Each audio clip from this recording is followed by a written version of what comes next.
가슴이 터질 것처럼 답답하고 마음속에서는 살려달라고 외치고 싶은데 정작 하나님 앞에 나아가서 무슨 말을 해야 할지 모르겠는 그런 순간 말입니다. 심장은 미친 듯이 두근거리고 숨은 가빠오는데 기도할 말이 도통 나오지 않는 그 막막함을 여러분도 느껴본 적 있으시죠? 사랑하는 성도님들, 오늘 이 시간 함께 해주셔서 정말 감사합니다. 그런 경험 있으십니까? 입술은 굳게 닫혀있고 목구멍에는 뭔가 걸린 것처럼 답답한데 마음속으로는 수많은 말들이 뒤엉켜 있는 그런 순간 말입니다. 기도하고 싶은 마음은 간절한데 어디서부터 어떻게 시작해야 할지 모르겠는 그 막막함을 경험해 보신 적이 있으시죠? 그럴 때 마음속에서는 이런 생각들이 맴돕니다. 나는 왜 이렇게 기도를 못할까? 다른 사람들은 다 기도를 잘하는 것 같은데 나만 이렇게 서툰 건 아닐까? 하나님도 이런 내 모습을 보시면서 실망하시지 않을까? 그런 자책과 두려움이 마음을 짓누르죠. 하지만 믿음의 가족들, 진실은 전혀 다릅니다. 여러분이 지금 느끼고 있는 그 침묵조차도 하나님은 다 들으고 계십니다. 그분은 우리의 속마음을 아시고 우리의 한숨을 들으시며 우리의 눈물까지도 받아주시는 분이십니다.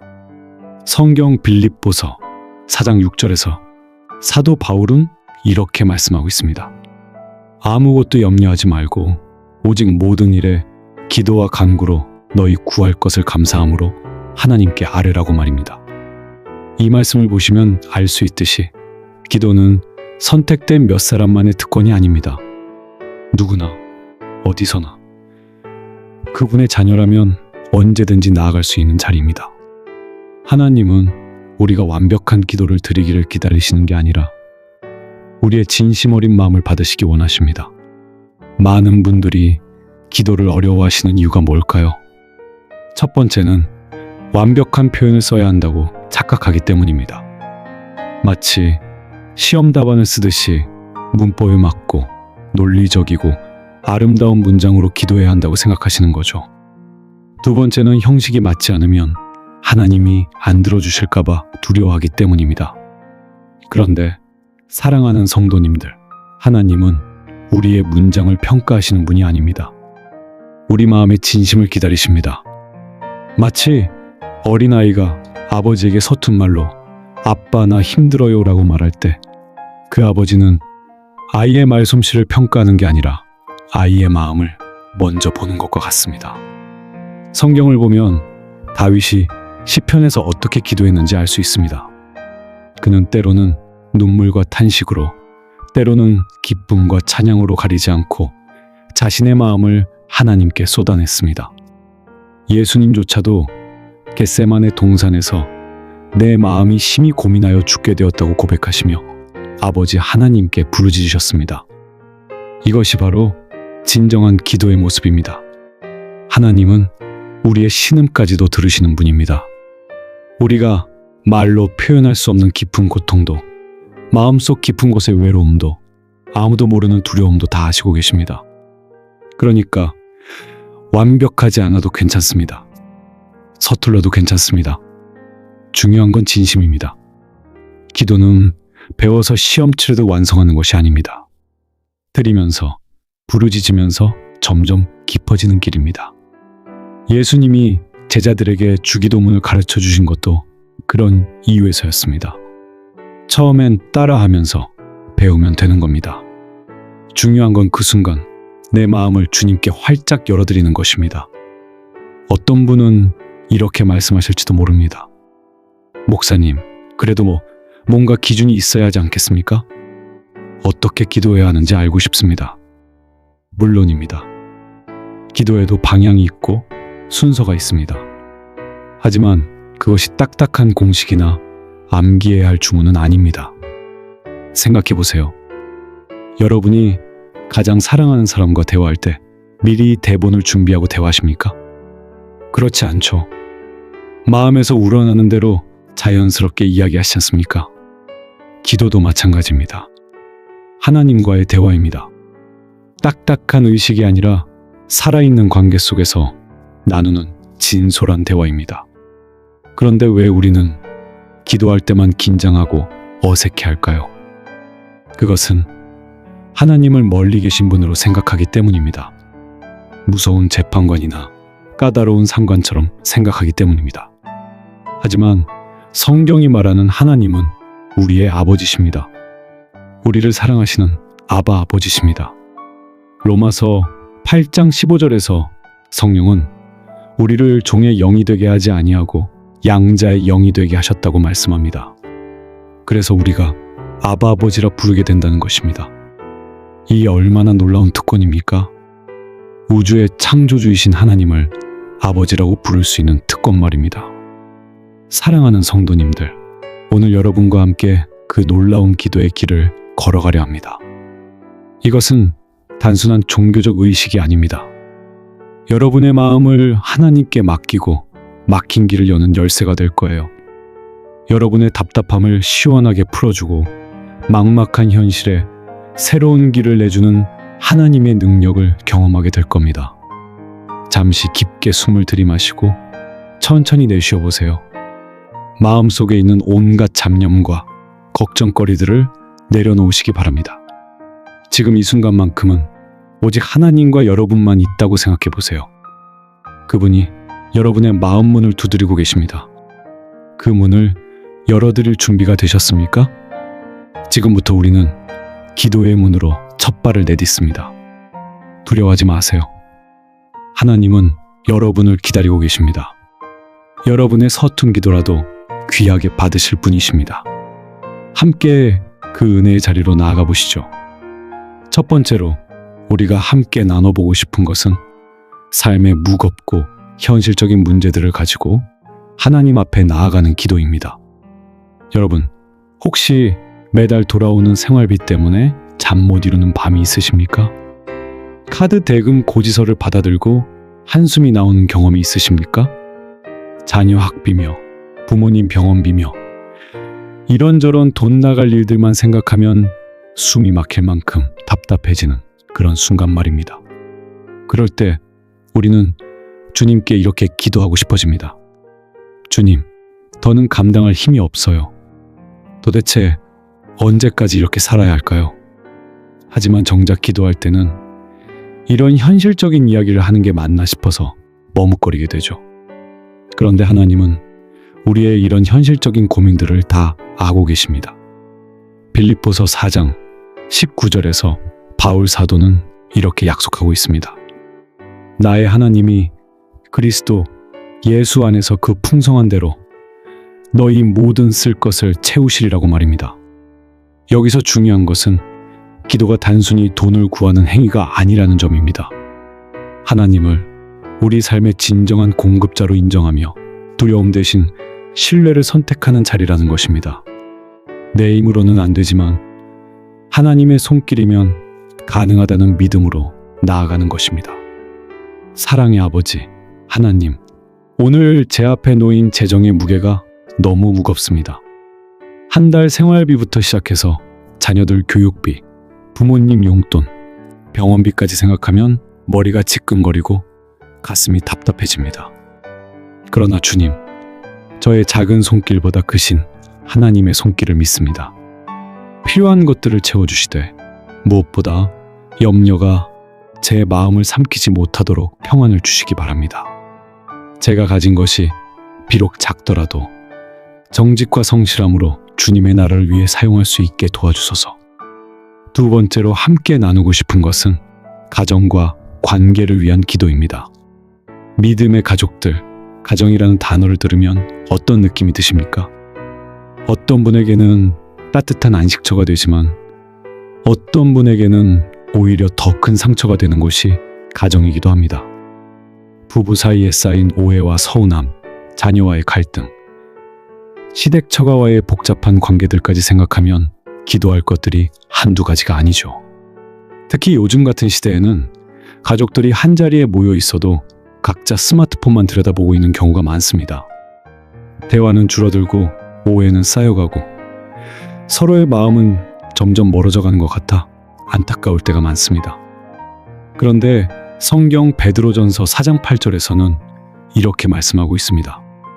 무엇보다도 열심으로 서로 사랑할지니 사랑은 허다한 죄를 덮는다고 말입니다. 작은 실수나 잘못은 사랑으로 덮어주라는 것입니다.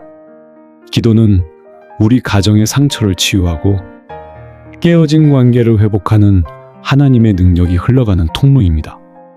내가 먼저 변화되어 가정 안에 화평을 만들어가는 사람이 되도록 도와달라고 기도하는 것입니다. 주님, 저희 가정을 붙들어 주소서. 부부의 마음이 하나가 되게 하시고 서운함보다는 이해가, 다툼보다는 용서가 흘러가게 해주소서. 부모와 자녀가 서로의 눈을 바라볼 때 따뜻한 사랑의 빛을 보게 하시고 형제자매들이 서로를 향해 격려와 위로의 말을 건네게 해주소서. 우리 가정이 주님의 사랑을 나누는 작은 교회가 되기를 원합니다. 서로의 짐을 함께 지고 기쁨도 함께 나누는 그런 가정으로 만들어 주소서. 세 번째로 나누고 싶은 것은 상처와 고난 속에서 드리는 기도입니다. 사랑하는 성도님들, 살다 보면 정말 견디기 힘든 순간들이 있습니다. 갑작스럽게 찾아온 질병, 예상치 못한 사업 실패, 믿었던 사람의 배신, 사랑하는 가족의 죽음까지. 이런 일들을 겪을 때는 하나님께서 정말 살아계시는지, 나를 사랑하시는지조차 의심하게 됩니다. 왜 하필 나에게 이런 일이 일어날까? 내가 뭘 잘못했기에 이런 고통을 당해야 할까? 하나님은 지금 어디 계시는 걸까? 이런 원망과 절망이 마음을 휩쓸어 갈 때가 있습니다. 그런데 시편 34편 19절에서 다윗은 이렇게 고백하고 있습니다. 의인은 고난이 많으나 여호와께서 그 모든 고난에서 건지시는도다. 고난이 없다고 약속하신 게 아닙니다. 고난 가운데서도 하나님이 함께 하시고 건져주신다는 약속입니다. 때로는 우리의 고난이 즉시 해결되지 않을 수도 있습니다. 하지만 그 고난 가운데서도 하나님의 손길을 경험하게 됩니다. 예상치 못한 위로를 받기도 하고 새로운 힘을 얻기도 하며 더 깊은 믿음을 갖게 되기도 합니다. 주님, 오늘 저는 눈물로 이 자리에 앉아 있습니다. 제 마음속 깊은 아픔과 두려움을 주님의 발 앞에 내려놓습니다. 이 고난이 저를 무너뜨리는 자리가 아니라 주님을 더 깊이 만나는 통로가 되게 하소서. 폭풍 가운데서도 제 시선을 주님께 고정하게 하시고 평안을 주시는 주님을 오늘도 붙들 수 있게 해주소서. 이 아픔을 통해 다른 사람의 아픔도 이해할 수 있는 마음을 주시고 위로받은 위로로 다른 이들을 위로할 수 있게 해주소서. 네 번째로 나누고 싶은 것은 기도를 이어갈 힘에 대한 이야기입니다. 믿음의 가족들, 기도는 한 번의 감정 폭발로 끝나는 것이 아닙니다. 매일매일 계속 걸어야 하는 길입니다. 처음에는 열심히 기도하다가도 시간이 지나면서 점점 식어지고 나중에는 아예 기도하지 않게 되는 경우가 많습니다. 그런데 성경 데살로니가전서 5장 17절에서는 쉬지 말고 기도하라고 말씀합니다. 이것이 가능할까요? 하루 종일 기도만 하고 살 수는 없지 않습니까? 그런데 여기서 말하는 쉬지 말고 기도하라는 것은 기도하는 마음으로 살라는 뜻입니다.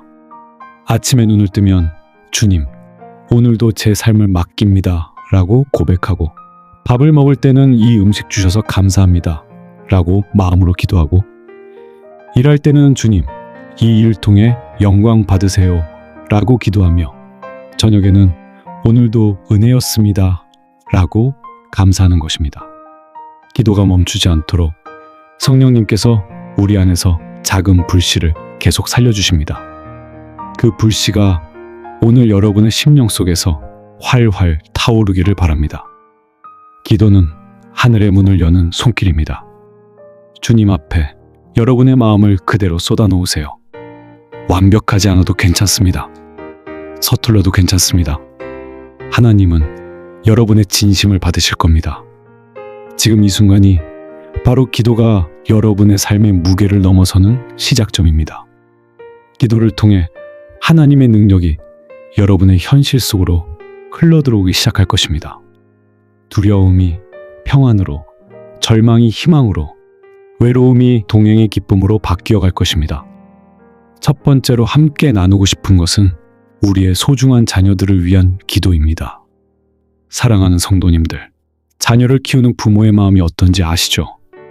아이들이 어릴 때는 몸이 다치지 않을까 걱정하고 조금 크면 공부는 잘하는지 친구들과는 잘 지내는지 염려하고 더 크면 좋은 사람 만나서 결혼은 잘하는지 직장은 잘 다니는지 걱정이 끝이 없습니다. 특히 요즘 같은 시대에는 부모의 마음이 더욱 복잡합니다. 인터넷과 스마트폰을 통해 아이들이 접하는 세상이 너무 넓고 복잡해졌거든요.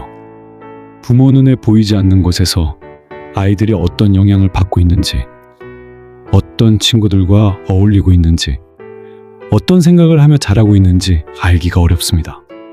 그럴 때마다 우리는 무력감을 느낍니다. 아무리 좋은 말로 타이르고 가르쳐도 아이들이 듣지 않을 때가 있거든요. 내 힘으로는 한계가 있다는 것을 절실히 깨닫게 됩니다. 바로 그런 순간에 우리에게 필요한 것이 기도입니다. 성경 시편 127편 3절에서는 이렇게 말씀하고 있습니다. 자식은 여호와의 주신 기업이요 태의 열매는 그의 상급이로다. 우리 자녀들이 사실은 하나님께서 우리에게 잠시 맡겨주신 하나님의 자녀들이라는 것입니다. 그렇다면 우리가 해야 할 일은 무엇입니까? 우리 힘으로 완벽하게 키우려고 애쓰는 것이 아니라 하나님께 의탁하며 기도하는 것입니다. 하나님이 우리 자녀들의 진정한 아버지시고 어머니시라는 것을 인정하고 그분의 손에 우리 아이들을 맡기는 것입니다. 주님, 제 자녀를 주님의 손에 올려드립니다. 이 세상에는 우리 아이들을 유혹하는 것들이 너무 많습니다. 돈과 성공만을 추구하는 가치관, 쾌락과 즐거움만 찾는 문화, 경쟁과 시기심을 부추기는 교육 환경까지 정말 많은 것들이 우리 아이들을 흔들고 있습니다. 하지만 주님, 그 모든 유혹과 두려움 속에서도 우리 아이들이 믿음을 잃지 않게 붙들어 주소서. 지혜의 근원이신 하나님을 경외하는 마음을 아이들의 마음 깊이 심어주시고 친구들의 말이나 세상의 유행보다 주님의 뜻을 따라 선택할 수 있는 용기를 허락해 주소서. 혹시 길을 잃고 방황할 때가 있더라도 성령님의 손길이 그들의 마음을 이끌어 다시 주님께 돌아오게 하소서. 무엇보다 우리 자녀들이 주님의 사랑을 깊이 체험하고 그 사랑 안에서 건강하고 행복하게 자라갈 수 있게 도와주소서. 두 번째로 나누고 싶은 것은 건강과 마음의 평안을 위한 기도입니다. 믿음의 가족들, 건강만큼 소중한 것이 또 있을까요? 몸이 아프면 다른 모든 것들이 다 무의미해집니다. 돈이 많아도, 지위가 높아도, 가족이 화목해도 정작 내 몸이 아프면 아무것도 제대로 할 수가 없죠. 그런데 나이가 들어가면서 우리 몸은 점점 약해집니다. 젊을 때는 밤을 새워도 괜찮았는데 이제는 조금만 무리해도 며칠 동안 피곤이 풀리지 않습니다. 여기저기 아픈 것도 생기고 병원 가는 일도 잦아집니다. 몸의 병도 괴롭지만 마음의 병은 더 괴롭습니다. 우울하고 불안하고 외로운 마음, 상처받고 억울한 마음, 미래에 대한 두려움과 걱정들이 마음을 짓누를 때가 있습니다. 이런 것들은 몸의 병보다 더 치료하기 어려운 경우가 많습니다.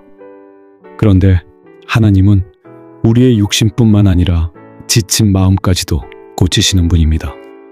시편 34편 18절에서 다윗은 이렇게 고백합니다. 여호와는 마음이 상한 자를 가까이 하시고 중심에 통회하는 자를 구원하시는도다. 하나님은 우리가 아픈 것을 그냥 두고 보지 않으십니다. 우리의 아픔을 아시고 우리의 고통에 함께 하시며 우리를 치유해 주시기 원하십니다.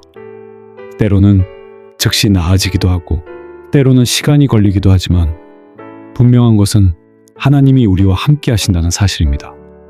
치유의 주님, 제 몸과 마음을 주님의 손에 맡깁니다.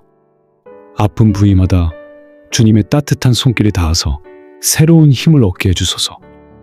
의사들도 고칠 수 없는 부분이 있다면 주님께서 직접 만져주셔서 회복되게 해주소서. 그리고 무엇보다 제 마음속 깊은 곳에 있는 상처들을 치료해 주소서.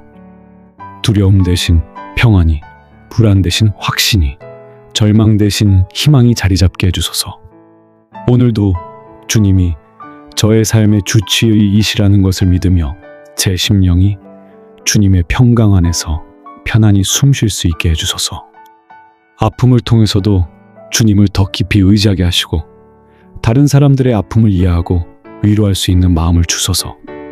세 번째로 나누고 싶은 것은 감사와 헌신의 기도입니다. 사랑하는 성도님들, 우리는 때때로 기도를 문제 해결을 위한 수단으로만 생각할 때가 있습니다.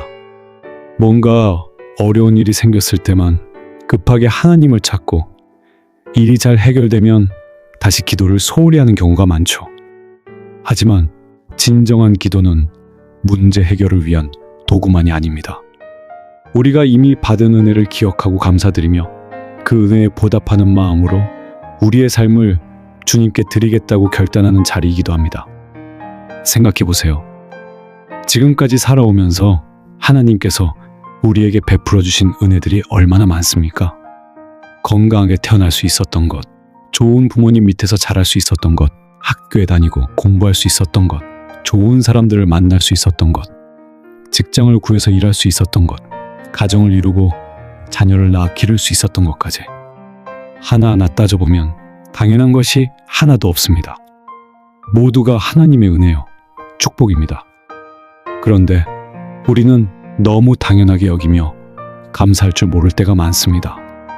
데살로니가 전서 5장 18절에서 바울 사도는 이렇게 권면합니다. 범사에 감사하라. 이것이 그리스도 예수 안에서 너희를 향하신 하나님의 뜻이니라. 좋은 일이 있을 때만 감사하는 것이 아니라 범사에, 즉 모든 일에 감사하라는 것입니다. 이것이 어떻게 가능할까요? 어려운 상황에서도 감사할 수 있을까요? 가능합니다. 상황 자체에 감사하는 것이 아니라 그 상황 가운데서도 함께 하시는 하나님께 감사하는 것입니다. 그 상황을 통해 우리를 더욱 성숙하게 하시고 믿음을 강하게 하시는 하나님께 감사하는 것입니다. 주님, 지금까지 저를 지켜주시고 인도해 주신 모든 은혜를 기억하며 감사드립니다. 제가 인식하지 못하는 사이에도 저를 보호해 주시고 필요한 것들을 공급해 주셨습니다. 작은 기쁨들, 예상치 못한 도움들, 위험에서 지켜주신 보호의 손길들까지 모두가 주님의 선물이었음을 고백합니다. 앞으로 남은 제 인생도 주님의 뜻에 순종하며 살아가겠습니다. 제가 받은 사랑을 다른 사람들에게도 나누어주는 사람이 되게 하시고 제 삶 자체가 주님의 영광을 드러내는 살아있는 간증이 되게 해주소서. 제 재능도, 제 시간도, 제 물질도 모두 주님께서 맡겨주신 것임을 인정하며 주님의 나라를 위해 사용하게 도와주소서. 네 번째로 나누고 싶은 것은 기도가 우리의 삶을 어떻게 변화시키는가에 대한 이야기입니다. 믿음의 가족들, 지금까지 함께 기도하면서 여러분의 마음에 어떤 변화가 일어나고 있는지 느끼고 계십니까?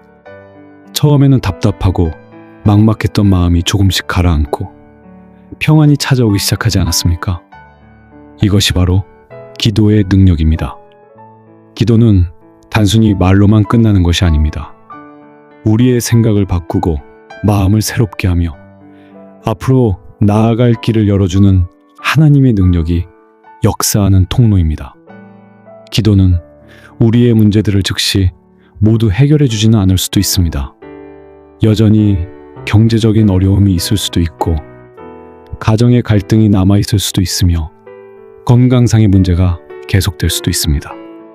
하지만 분명한 것은 그 문제들을 바라보는 우리의 시각이 달라진다는 것입니다.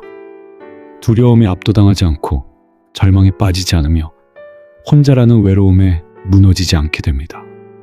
하나님이 함께 하신다는 확신, 하나님이 길을 만들어 주실 것이라는 믿음이 우리 안에 자리 잡게 됩니다. 빌립보서 4장 7절에서 바울은 이렇게 약속합니다. 하나님의 평강이 모든 지각에 뛰어나서 그리스도 예수 안에서 너희 마음과 생각을 지키시리라. 우리가 이해할 수 없는 초자연적인 평강이 우리의 마음과 생각을 지켜준다는 것입니다. 이것이 바로 기도의 열매입니다. 상황은 변하지 않았는데 마음이 평안해집니다. 문제는 그대로인데 확신이 생깁니다. 어려움은 계속되는데 힘이 솟아납니다. 이것이 하나님의 초자연적인 역사입니다. 그리고 이런 변화는 우리 개인에게만 머물지 않습니다. 우리가 변하면 우리 주변 사람들도 영향을 받게 됩니다. 가정이 변하고 직장이 변하고 교회가 변하게 됩니다. 한 사람의 기도가 얼마나 큰 파급력을 가지는지 우리는 종종 과소평가합니다. 기도가 여러분의 삶을 붙잡아 새로운 방향으로 돌려놓기 시작하는 지금, 여러분의 심령 안에 하나님의 빛이 들어오기 시작했을 것입니다. 그 빛이 점점 더 밝아져서 여러분의 앞길을 환하게 비춰주기를 바랍니다. 이제 마지막 단계로 함께 나아가 보시죠. 오늘 이 기도의 시간이 여러분에게 새로운 인생의 전환점이 되기를 간절히 소망합니다. 사랑하는 성도님들, 이제 우리는 기도 여정의 마지막 자리에 서 있습니다. 처음 이 시간을 시작할 때를 기억해 보세요. 가슴이 터질 것처럼 답답했고 어디서부터 무슨 말을 꺼내야 할지 몰라 막막했던 그 마음 말입니다. 그런데 지금은 어떠십니까? 여러분의 마음 안에 작은 평안이 싹트고 있지 않습니까? 답답했던 가슴이 조금씩 가라앉고 막막했던 현실에 희미하지만 빛이 보이기 시작하지 않습니까? 그것이 바로 하나님께서 이미 일하기 시작하고 계시는 증거입니다. 첫 번째로 우리가 함께 해야 할 것은 우리 삶을 향한 담대한 선언입니다. 믿음의 가족들, 이제 우리는 이렇게 고백해야 합니다. 주님, 저는 더 이상 과거의 두려움과 답답함 속에 머물지 않겠습니다. 오늘 제 입술로 드린 이 기도들이 앞으로의 제 인생을 이끌어갈 힘이 될 줄 믿습니다. 기도는 단순한 종교적 의식이 아닙니다. 우리의 존재 전체와 일상의 모든 영역을 새롭게 세우는 하나님의 살아있는 능력이 흘러가는 통로입니다. 우리가 믿음으로 내뱉은 한마디 한마디가 보이지 않는 영적 세계에서 길을 만들고 미래를 준비합니다. 여러분이 오늘 기도한 재정 문제, 그것이 해결될 것입니다. 하나님의 때에 하나님의 방법으로 길이 열릴 것입니다. 여러분이 기도한 가정 문제, 그 관계들이 회복될 것입니다. 서운함과 오해의 벽들이 무너지고 사랑과 이해의 다리가 놓일 것입니다. 여러분이 눈물로 기도한 건강 문제, 하나님의 치유의 손길이 임할 것입니다. 몸의 아픈 곳들이 회복되고 마음의 상처들이 치료될 것입니다. 그리고 무엇보다 여러분 안에 감사와 찬양이 넘쳐날 것입니다. 이것은 막연한 희망사항이 아닙니다. 하나님의 약속입니다. 성경에 기록된 변치 않는 진리입니다. 예레미야 29장 11절에서 하나님은 이렇게 선언하십니다. 너희를 향한 나의 생각은 재앙이 아니라 평안이요, 너희에게 미래와 희망을 주려 하는 생각이라. 이 말씀은 2600년 전에 기록된 단순한 글자가 아닙니다. 오늘 이 시간 여러분에게 주시는 하나님의 생생한 선언입니다. 살아계신 하나님의 음성입니다. 두 번째로 여러분의 삶을 향해 힘있게 축복을 선포하겠습니다. 오늘부터 여러분의 집에 하나님의 평강이 가득할 것입니다. 문을 열고 들어서는 순간부터 따뜻한 평안이 느껴질 것입니다.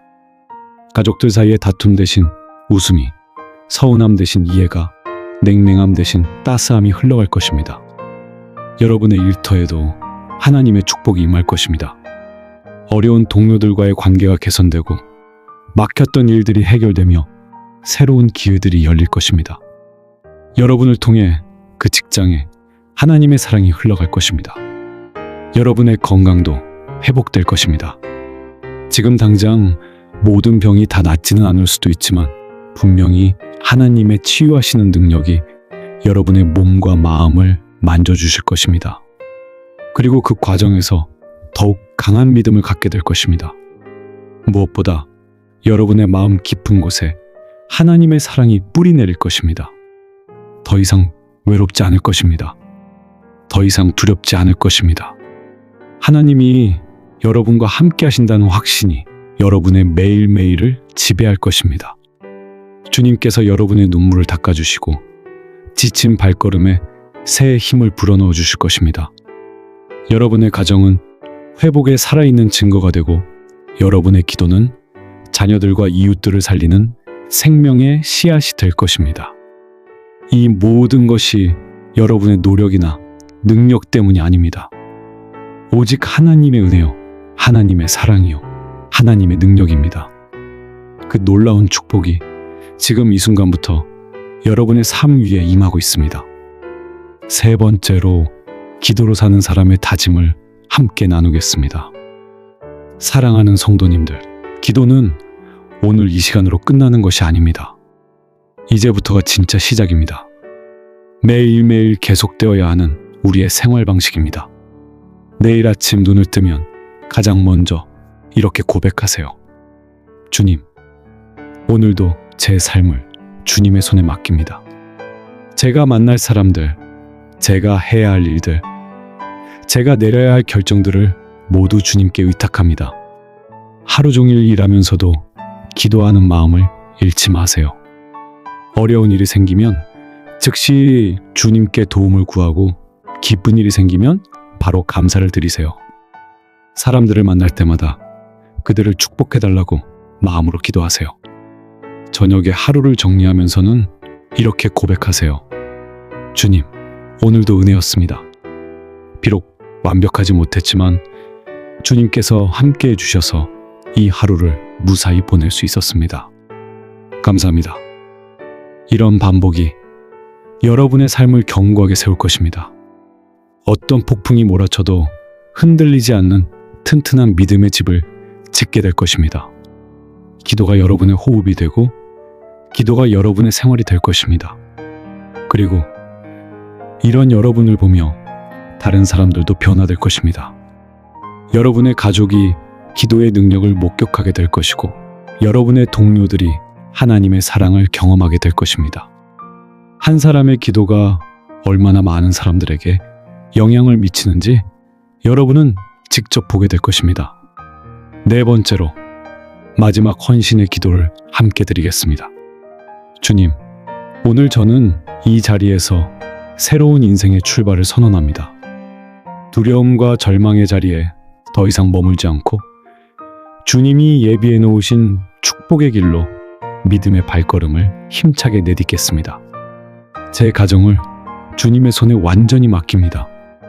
남편과 아내가, 부모와 자녀가, 형제와 자매가 서로를 이해하고 사랑하는 아름다운 가정으로 만들어 주소서. 우리 집이 하나님의 평강이 거하는 작은 천국이 되게 해주소서. 제 직장과 사업을 주님께 드립니다. 정직과 성실로 일하게 하시고 동료들과 화목하게 지내며 맡겨진 책임을 충실히 감당하게 해주소서. 제 일터가 하나님의 사랑이 전해지는 선교지가 되게 해주소서. 제 건강을 주님께 맡깁니다. 몸에 연약함이 있더라도 마음만은 건강하게 지켜주시고 질병이 있다면 치료해 주시되 그 과정에서도 주님만 의지하게 해주소서. 무엇보다 제 마음을 주님께 드립니다. 미움 대신 사랑이, 시기 대신 축복이, 원망 대신 감사가 자리 잡게 해주소서. 제 입에서 나오는 모든 말이 생명을 살리는 말이 되게 하시고 제 행동 하나하나가 주님의 사랑을 전하는 통로가 되게 해주소서. 제 기도가 단순히 제 개인의 문제 해결에만 머물지 않고 이 땅의 많은 영혼들을 살리는 능력 있는 기도가 되게 해주소서. 제 기도를 통해 병든 자가 치료받고 절망한 자가 희망을 얻으며 길 잃은 자가 바른 길을 찾게 해주소서. 주님, 이제 저는 기도하는 사람으로 살아가겠습니다. 기도로 하루를 시작하고 기도로 하루를 마감하며 기도 가운데 모든 일을 처리해 나가겠습니다. 제 인생의 모든 영역에서 주님이 왕이 되시고 주님의 뜻이 이루어지게 해주소서. 주님, 저의 남은 생애를 모두 주님께 드립니다. 제가 살든지 죽든지 주 예수 그리스도가 제 몸에서 존귀되게 해주소서. 언제나 어디서나 주님만 자랑하며 주님만 증거하는 삶이 되게 해주소서. 이 모든 기도를 우리 주 예수 그리스도의 거룩하신 이름으로 담대하게 올려드립니다. 아멘. 믿음의 가족들, 오늘 이 순간이 여러분 인생의 새로운 전환점입니다. 기도는 더 이상 막힌 문이 아닙니다. 활짝 열려있는 축복의 통로입니다. 매일매일 이 길을 붙잡고 담대히 걸어가세요. 여러분의 앞날에는 하나님이 예비해 놓으신 놀라운 축복들이 기다리고 있습니다. 그 축복들을 하나씩 하나씩 경험해 나가며 하나님의 살아계심을 온 세상에 증거하는 여러분이 되시기를 간절히 축원합니다. 오늘 이 말씀이 여러분에게 큰 은혜와 위로가 되었다면 댓글로 아멘 한마디 남겨주시고 구독과 좋아요로 더 많은 분들이 이 은혜를 나누실 수 있도록 도와주시기 바랍니다. 하나님의 사랑과 은혜가 여러분과 여러분의 가정 위에 늘 충만하시기를 축복합니다. 샬롬.